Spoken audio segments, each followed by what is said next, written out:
Is it ever anyone that you've seen in the crowd? You're like, really?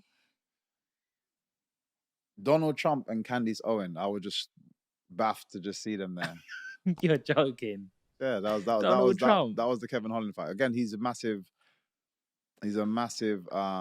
UFC fan. Yeah. So, and I forgot that because I know I've actually been there. I was there the following year, which was interesting as well because I was the year before. Kevin Holland was actually fighting on that show. It was I went to go see my boy Izzy. Izzy was fighting Pereiro. He got the one back. And I was in the crowd watching, and then the full year later, I'm there again. But also Donald Trump was there, and I didn't think about it, but when he was there, I was like, oh snap! Like gave him a little wink and then carried on going. I saw Candace Owens there as well. These are people obviously I'm very like I like to kind of understand what's going on with certain things. So I look a lot of like I've seen a lot of like Candace Owens podcasts because she can be quite controversial. Yeah. But I like some of the stuff she says. Not everything, but I like some of the stuff she says. I like to try and understand some of the stuff that I'm against, but she says. Obviously Donald Trump as well. Donald Trump, any differences when you see him in real? No, he's still Donald Trump, and I'll tell you now, no matter who's fighting on that show, nobody gets a cheer louder than Donald Trump. In Miami, every time he stood up, he just stood up. The crowd goes nuts. Yeah, nuts. And then he sits back down. It's just like quiet. And obviously, like you got the key fighters that come out, and it's people making noise, but there was nothing. They got nothing on Donald Trump, man. Wow, he's loved over there. He loves America. Yeah, he does. And you can see, like again, however you feel, on whatever side you land on with regards to him. If you look into a lot of his history and what he's done, he knows what he's doing. Mm-hmm. He knows what he's doing. Can I ask you a personal question? What's the highest celebrity's number that you have in your phone? The who? The biggest celebrity. Biggest celebrity that you probably got on your phone.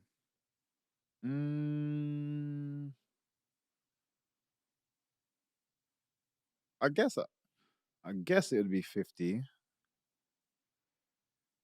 But everyone's big in different ways. Like, yes. I used to chat to Tom Holland. No, not Tom Holland. Sorry. Tom Hardy. Sorry. Because we were talking about something ages ago, and then just stayed in touch. There's big musicians that I chat to all the time. A lot of them are more so from over here. Yeah. When you ring 50, does he pick up straight away, or would he get back to you in a week or two? Like, are they really that busy like you think they are? Yeah, it varies.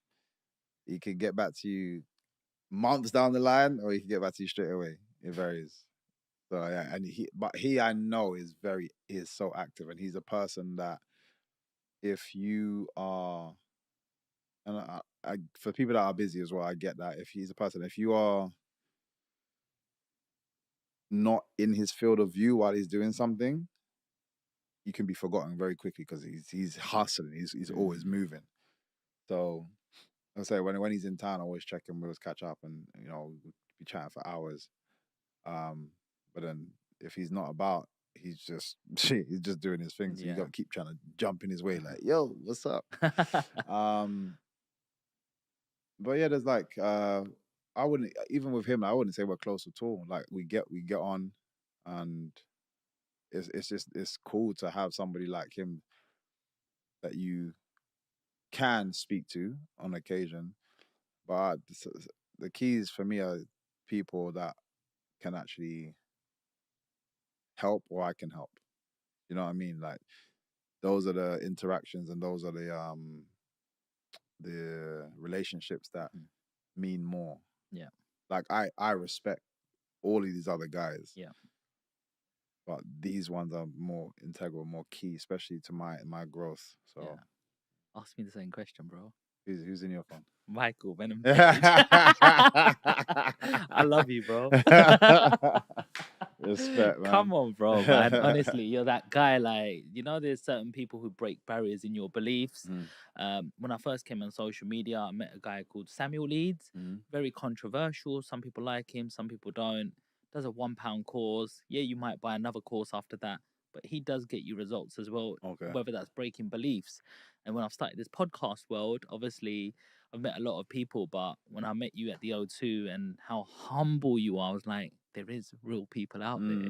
He doesn't let none of this get to him. And that's the biggest thing. I respect that more than you're fighting. Yeah. I'm sorry, because I respect you in the cage as well. I'm like, I don't know how he does that, but that's his profession. Yeah. But outside that profession, like, I'm not going to name any names, but I've met fighters and they don't have that energy. They're like, how much am I getting paid?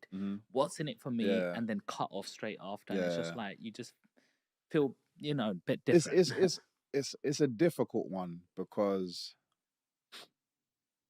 I'm being myself, but then there have been times where I'm like in the reverse role. When I'm being nice, you can also have people take advantage of that. So then I also understand when I see some people in the similar statuses as myself be cold.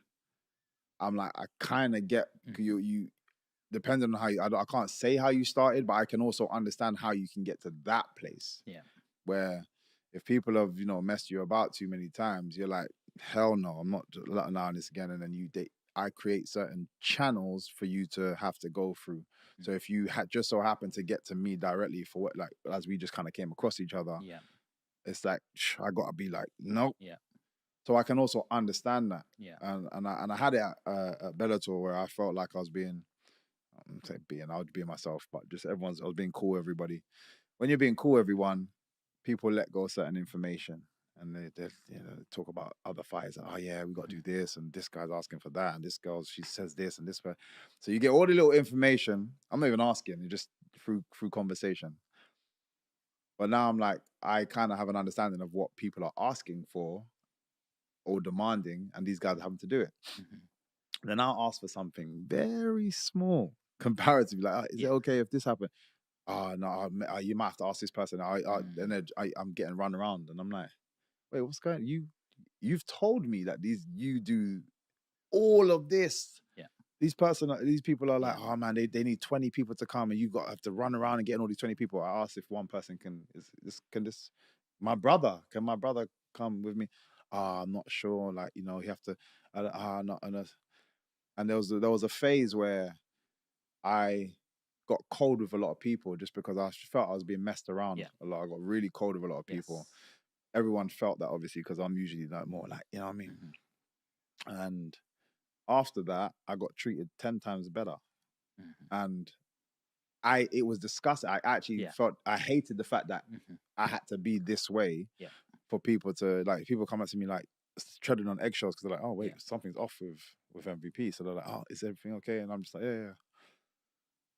And then I'll be like, oh yeah, I need this stuff. Oh yeah, we'll get done together. I'm just like, why did I have to be cold for you to respond that way? So like I said, everyone's got a story, and I'm not excusing bad behavior at all. Yeah. Because I don't feel like I need to do that.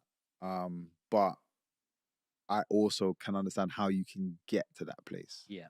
Some people, not everybody is. Some people are just like that, and they're just, in my opinion, they're just assholes. So it's them. But I can get when you having to be that way as well. I totally do get what you mean, because sometimes I'll have a bunch of people just come straight to me and go, can you just tell me this? It's like they want a piece of you straight away. Yeah. And sometimes I like to ask something back, and I'm like, sure, what is it that you do? This.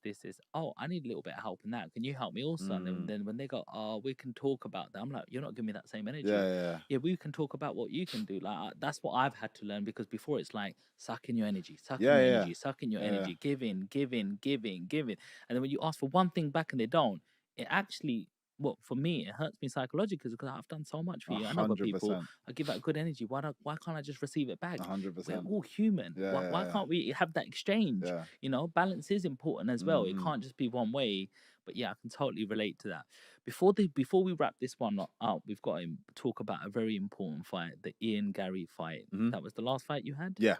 Yes, what a fight that was. Yeah, yeah. Wow, talk to me about that one, Michael. It's a weird one because, and again, I don't want to appear to be making excuses, but I didn't feel myself. I'm going to keep it very simple. I wasn't my complete self. I'm still analyzing exactly the different things that was going on